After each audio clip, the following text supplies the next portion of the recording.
힘들죠.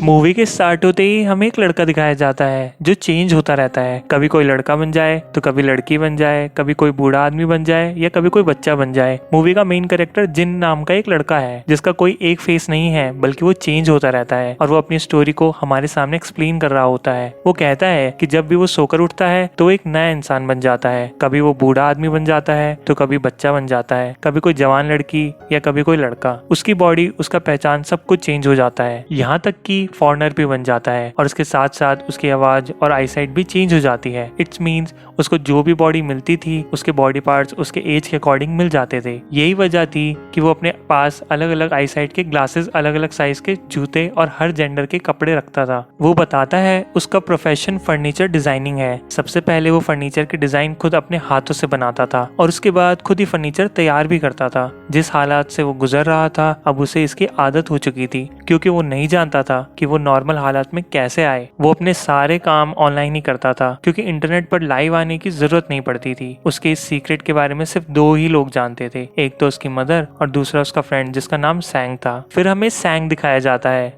और वो भी जिनके साथ फर्नीचर का काम करता था। असल में फर्नीचर डिजाइन के अलावा जो बाकी काम थे उसमें कस्टमर डीलिंग शामिल है। वो इस तरह के हालात देखता था। एक दिन सैंग जिनके घर आता है और उससे कहता है कि आज तुम एक हैंडसम इंसान बन रखे हो, तो चलो हम आउटिंग के लिए बाहर चलते हैं। वो दोनों एक क्लब में जाते हैं और वहाँ पर बहुत इंजॉय करते हैं। जिन एक लड़की के साथ सो रहा होता है और जब उसकी आंख खुलती है तो वो देखता है कि वो एक बूढ़ा आदमी बन गया है। उसने अपने सारे फेसेस की वीडियो एक लैपटॉप में कैप्चर की हुई थी। वो बताता है कि जब भी वो फॉरेनर बनता है तो वो अपनी नेशनल लैंग्वेज नहीं बोल सकता, बल्कि वो जो भी फॉरेनर बनता है उनमें जापानीज, चाइनीज और वो उन्हीं की लैंग्वेज बोलता है जो कि उसने कभी सीखी भी नहीं थी। इस बदलती हुई आइडेंटिटी की वजह से ना तो उसे कभी अच्छा लगा और ना ही उसने कभी किसी से प्यार किया। और इस बॉडी स्टार्टिंग की चेंजिंग आज से करीब 12 साल पहले हुई थी जब जिन 18 साल का था। फिर उसके पास का एक सीन दिखाया जाता है। जब वो सोकर उठता है तो खुद को मिरर में देखता है तो वो एक अजीब इंसान बन चुका होता है जिसे देखकर वो काफी डर जाता है। फिर वो अपनी मदर के पास जाकर ये सब बताता है और वो ये सुनकर काफी हैरान हो जाती है, लेकिन वो किसी तरह उसे संभाल लेती है और सॉरी बोलती है। जिन बाकी लोगों की तरह नॉर्मल लाइफ नहीं गुजार सकता था और यही वजह थी कि उसे स्कूल को भी लीव करना पड़ा। एक तरफ उसके सारे एज के बच्चे स्कूल जा रहे थे और एक तरफ वो अपनी लाइफ को बैलेंस करने में बिजी था।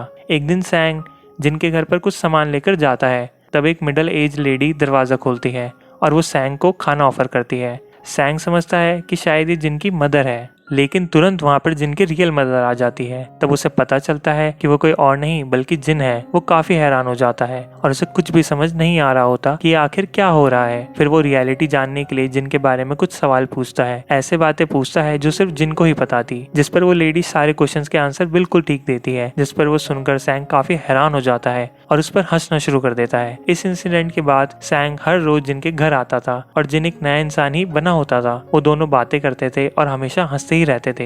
एक दिन जिन जब लड़की बना हुआ था तब सैंग और जिन एक बार में ड्रिंक करने जाते हैं। वहाँ पर सैंग जिन को कहता है कि हम तकरीबन 15 साल से फ्रेंड हैं और तुम एक लड़के थे जो आज एक लड़की बने हो, तो क्या तुम लड़की की बॉडी में मेरे पास आ सकते हो? ये सुनकर जिन बिल्कुल अपोजिट आंसर देता है। वो उसे कहता है कि तुम खुद पर कंट्रोल रखो।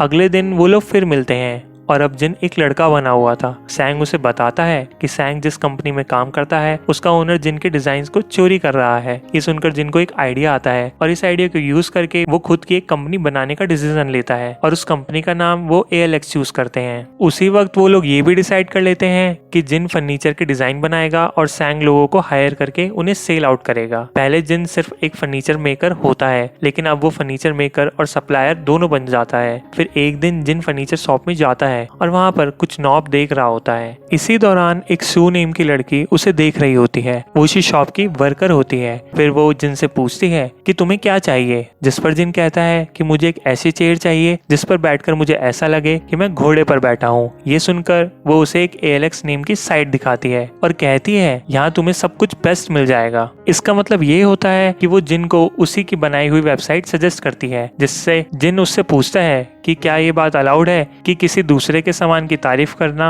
और फ्री में एडवर्टाइजमेंट करना। ये सुनकर शू हंसने लगती है। उस दिन के बाद जिन हर रोज उस शॉप में शू को देखने आया करता था और अलग अलग फेसेस होने की वजह से शू कभी जिन को पहचान ही नहीं सकी। धीरे धीरे जिन को शू अच्छी लगने लगती है और उसे उससे प्यार हो जाता है। जिनके पास शू के शॉप की बहुत सारी विजिटिंग कार्ड्स जमा हो जाते हैं और वो अलग अलग कस्टमर बन के वहाँ पर जाता है। एक दिन जिन जब एक हैंडसम लड़का बना होता है और वो शू की शॉप पे जाके परचेजिंग करता है। किसी ना किसी तरह वो शू को डिनर पर जाने का ऑफर करता है, लेकिन इसके लिए वो मना कर देती है, जिससे जिन उससे कहता है कि उसने क्वेश्चन पूछने के लिए बहुत प्रैक्टिस की है और जिन के सिंसियरिटी नेचर को देखकर वो हाँ कर देती है और जिन रेस्टोरेंट से खाना परचेज करके शू को अपनी फर्नीचर बनाने वाली जगह पर लेकर जाता है, लेकिन वो वहां जाने से मना कर देती है। जिस पर जिन कहता है कि ये लो मेरा सेक्रेटरी नंबर, मैं कोई गलत इंसान नहीं हूँ और इसके बाद भी अगर तुम्हें कुछ गलत लगे तो तुम इसकी कंप्लेन कर सकती हो। फिर वो दोनों वहां पर चले जाते हैं और वहां जाकर शू समझ जाती है कि ये ALX फैक्ट्री है, क्योंकि वहां के लोग ALX फर्नीचर को बहुत लाइक करते थे। वो दोनों डिनर करते हैं और उसके बाद जिन शू को उसके घर ड्रॉप कराता है। फिर वो अगले दिन दोबारा मिलने का प्लान बनाते हैं, पर यहाँ पर प्रॉब्लम ये थी कि अगर जिन सो गया तो वो बदल जाएगा, जिसको देखकर वो हर घंटे का अलार्म लगाता है जिससे कि उसे नींद ना आए। वो साथ में वो खुद को दूसरे कामों में बिजी रखने की कोशिश करता है। अगले दिन वो दोनों मिलते हैं और बहुत ज्यादा एंजॉय करते हैं। शू उससे पूछती है कि तुम ALX में क्या काम करते हो, तो वो कहता है कि मैं एक फर्नीचर डिजाइनर हूँ। तभी शैंग भी वहाँ पर आ जाता है और वो दोनों उसे देखकर छुप जाते हैं और उसके बाद शू और सैंग अपने अपने घर चले जाते हैं और जिन वहीं पर बैठकर काम करना शुरू कर देता है और खुद को जगा कर रखने की कोशिश करता है। फिर वो अगले दिन दोबारा मिलते हैं और हम देखते हैं कि जिन कई दिनों से सोया नहीं था और नींद की वजह से वो पिछले रात जब शू को बस में घर ड्रॉप करने जा रहा होता है तब वो बस में ही सो जाता है। जब बस अपने स्टेशन पर रुकती है तो उसकी आंख खुलती है और वो नोटिस करता है कि वो मिडिल एज मैन बन चुका है। स्टेशन पर पहुंचकर वो देखता है कि शू उसका वेट कर रही है और वो वहां पर होने के बावजूद भी उसके करीब नहीं जा सकता था, लेकिन अब वो एक आदमी बन चुका था जो कि पहले एक हैंडसम लड़का था और शू उसे देखकर घबरा जाएगी। इतनी ही देर में शू के पास उसके बॉस की कॉल आती है और वो वहां से चली जाती है। वो जिन को काफी कॉल्स करती है लेकिन वो रिसीव नहीं करता और उसे एक सॉरी का मैसेज ड्रॉप करता है। यहाँ पर जिन समझ जाता है कि उसके ब्यूटीफुल लाइफ की एंडिंग हो चुकी है। शू का रिप्लाई आता है और वो कहती है कि तुम कहाँ हो, मैंने तुम्हारा बस स्टैंड पर बहुत वेट किया। जिन डिसाइड करता है कि वो ऐसे ही शू को बिन बताए नहीं छोड़ देगा, बल्कि वो सारी रियलिटी उसे बता देगा। अगले दिन जिन एक लड़की बना होता है और वो शू को कहता है कि वो मेरे साथ चले। वो कहती है कि मैं जिन के बारे में सब कुछ जानती हूँ। वो उसे लेकर अपने फर्नीचर फैक्ट्री में आती है। जिन उसे अपनी सारी वीडियोस दिखाता है। उसके अलग अलग फेसेस की सारी वीडियोस शू के सामने रिवील हो जाती हैं। वो शू को ये भी बताता है कि वो एक लड़का है और जब वो सोकर उठता है तो उसका जेंडर चेंज हो चुका होता है और इतने दिन से वो जिसके साथ घूम फिर रही थी बल्कि वो कोई और नहीं बल्कि वही जिन है। शू को इस बात पर बिलीव नहीं होता और वो वहां से चली जाती है। काफी दिन गुजर जाने के बाद भी शू जिन को नहीं भूल रही थी और हर वक्त उसी के बारे में सोचती रहती है और एक दिन उससे मिलने उसके घर में जाती है। तब जिन एक जापानीज लड़की बना होता है और वो शू को अंदर आने का कहता है। शू उससे पूछती है कि क्या वाकई तुम मुझे लाइक करते हो, अगर हाँ तो तुम्हें मेरी एक बात माननी पड़ेगी और वो ये है कि मैं तुम्हारे साथ सोना चाहती हूँ और तुम्हें अपने आंखों से चेंज होता हुआ देखना चाहती हूँ। सोते वक्त शू जिन से पूछती है कि ये सब कब से हो रहा है। तब जिन उसके सामने अपनी सारी कहानी एक्सप्लेन कर देता है और इसी दौरान शू को जिन की असल एज जो कि 29 थी पता चल जाती है और सेम एज शू की भी थी। और शू उससे पूछती है कि तुमने मुझे ही चूज क्यों किया। तो जिन उससे बताता है मैंने इस कंडीशन को एक्सेप्ट कर लिया था और इन सब का आदी भी हो चुका था, लेकिन तुम्हें देखने के बाद मैं खुद पर कंट्रोल नहीं रख पाया। और इसके बाद वो दोनों सो जाते हैं। अगली सुबह जब वो दोनों उठते हैं जिन वहां आ जाता है जो कि एक हैंडसम लड़का बन चुका होता है, यानी अब वो चेंज हो चुका था। जिन खुश हो जाता है कि सब कुछ जानने के बाद भी शू उसके साथ है। इसके बाद वो दोनों एक साथ टाइम स्पेंड करते थे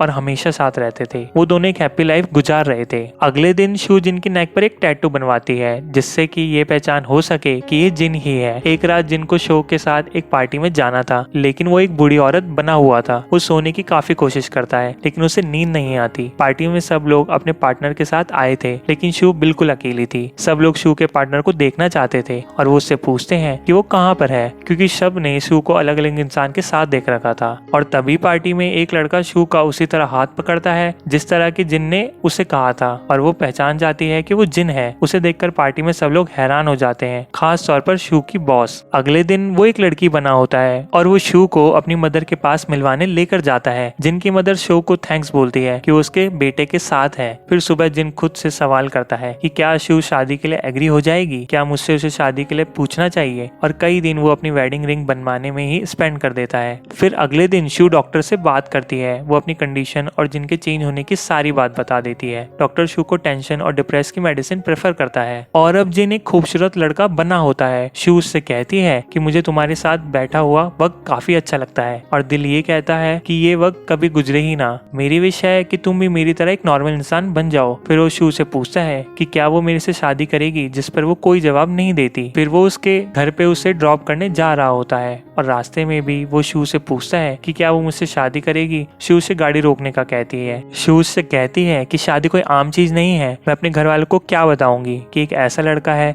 जो हर रोज चेंज हो जाता है। उसकी बातें सुनकर जिन उससे कहता है कि जब मैं तुमसे दूर हो जाता हूँ तो मुझसे रहा नहीं जाता। शू उससे कहती है कि तुम सिर्फ अपने बारे में सोच रहे हो। वो कहती है कि क्या तुम्हें पता है कि तुम कौन हो, तुम्हारी पहचान क्या है। मिरर में आज तुम्हारा फेस कुछ है और कल कुछ, और तुम्हारी अपनी ही पहचान नहीं है। और तुम्हें तो ये भी डिसाइड करने में टाइम लग जाता है कि आज मैं कौन सा ड्रेस पहनूं, कौन से जूते पहनूं और कौन से आईसेट के ग्लासेस लगाऊं। वो कहती है कि मैं ही इस बात को बड़ी मुश्किल से समझती हूँ कि यही जिन है, तो बाकी लोगों को भी कैसे बता सकूंगी कि ये जिन है। और जिन शू की परेशानी को समझ जाता है। शू गाड़ी में होती है और अपनी टेंशन पिल्स लेती है। फिर शू हॉस्पिटल में एडमिट होती है और जिन भी वहाँ पर आ जाता है। तब जिन को पता चलता है कि शू डिप्रेशन पिल्स ले रही है और ज्यादा डोज होने की वजह से वो बीमार हो गई है। वो शू के फोन पर डॉक्टर के साथ होने वाली कन्वर्सेशन को सुन लेता है और वो समझ जाता है कि शू की हालत उसी की वजह से है। अगले दिन वो लड़की बना होता है और अपनी मदर के साथ होता है और उसकी मदर उसे एक हकीकत बताती है कि जिन बिल्कुल अपने फादर जैसा है। उसके फादर को भी यही बीमारी थी, वो भी चेंज हो जाते थे और उनकी वजह से ही वो भी स्ट्रेस की मरीज बन गई थी। अपनी वाइफ की ये हालत देखकर जिनके फादर वहाँ से गायब हो जाते हैं ताकि उसकी वाइफ को कोई भी परेशानी ना हो सके। ये बातें सुनकर जिन भी ये डिसाइड करता है कि उसे भी ऐसा ही करना चाहिए। वो शाम को मिलते हैं और कुछ वॉक करने के बाद जिन शू को कहता है कि हमें ब्रेकअप कर लेना चाहिए। ये कहते ही वो वहाँ से चला जाता है। ब्रेकअप करने से पहले जिन ने शू को एक चेयर बनाकर दी थी और उस चेयर को देखकर और जिन को याद करके शू रोने लगती है। 10 महीने गुजर जाते हैं और अब शू बिल्कुल नॉर्मल हो जाती है। एक दिन उसकी बॉस शू को एक मशहूर डिजाइनर की कुछ पिक्स दिखा रही होती है, जिसे देखकर शू समझ जाती है कि ये जिनके ही डिजाइन्स हैं। उसकी बॉस उसे कहती है कि ये डिजाइन बहुत खूबसूरत है और तुम्हें इसको हमारे लिए बनवाना होगा। फिर उसे ख्याल आता है कि वो अब तक लोगों के बारे में ही सोच रही थी कि लोग क्या कहेंगे, और असल में वो खुद भी जिन के बगैर नहीं रह सकती थी। और इसके साथ ही वो उसे ढूंढने का डिसीजन लेती है। फिर जिन को दिखाया जाता है जो कि जिक रिपब्लिक में एक डिजाइनर के तौर पर काम कर रहा होता है और वो उसी लोकेशन का एक पर्सन बना हुआ था और लैंग्वेज भी वहाँ की ही बोल रहा था। और दूसरी तरफ शू जिन का एड्रेस पता करके वहाँ पर जाती है, लेकिन जिन उससे कहता है कि यहाँ पर जिन नाम का कोई भी लड़का नहीं रहता। तो शू उससे कहती है कि मामा स्टूडियो से कोरिया से यहाँ पर आई हूँ, जो कि एक बहुत बड़ी फर्नीचर मार्केट है, और वो उससे रिक्वेस्ट करती है कि उसे अंदर आने दें। अंदर जाते ही वो उस आदमी के अलग अलग ड्रेसेस, अलग अलग जूते और वही फर्नीचर देखती है जो जिन बनाता था। वो कहती है कि मेरी कंपनी को तुम्हारी डिज़ाइंस बहुत पसंद है और इसी मकसद के लिए मैं तुमसे मिलना चाहती थी। और इसके साथ कहती है कि जिन अब बस कर दो, मैं बिल्कुल चेंज हो गई हूँ और मैं तुम्हारे साथ रहना भी चाहती हूँ। जिन उससे कहता है कि तुम दोबारा बीमार हो जाओगी। वो कहती है कि उस बीमारी से ज़्यादा ये दर्दनाक लाइफ है जो मैं जी रही हूँ, और वो जिन को सॉरी बोलती है और साथ में वो दोनों वॉक के लिए चले जाते हैं। वो उसे बताती है कि एक दिन उसने जिन को चेंज होते हुए देख लिया था, जिसकी वजह से वो काफ़ी डर गई थी और उसने खुद को काफ़ी समझाने की कोशिश की, लेकिन वो खुद को नहीं समझा पाई। और वो कहती है कि मैं समझ गई हूँ कि मैं तुम्हारे बिना नहीं रह सकती। और अब शू जिन से खुद शादी के लिए पूछती है और जिन उसे वही बनाई हुई रिंग पहनाता है, और यहाँ पर उन दोनों की लाइफ और एक मूवी की हैप्पी एंडिंग हो जाती है। Thank you so much for watching guys. अगर आपको ये मूवी पसंद आई हो तो इस वीडियो को लाइक करें और चैनल को सब्सक्राइब करें, क्योंकि अगर आप चैनल को सब्सक्राइब करेंगे तो मुझे और वीडियोस बनाने की मोटिवेशन मिलेगी। इसलिए मुझे आपके सपोर्ट की बहुत ज़रूरत है। Thank you so much.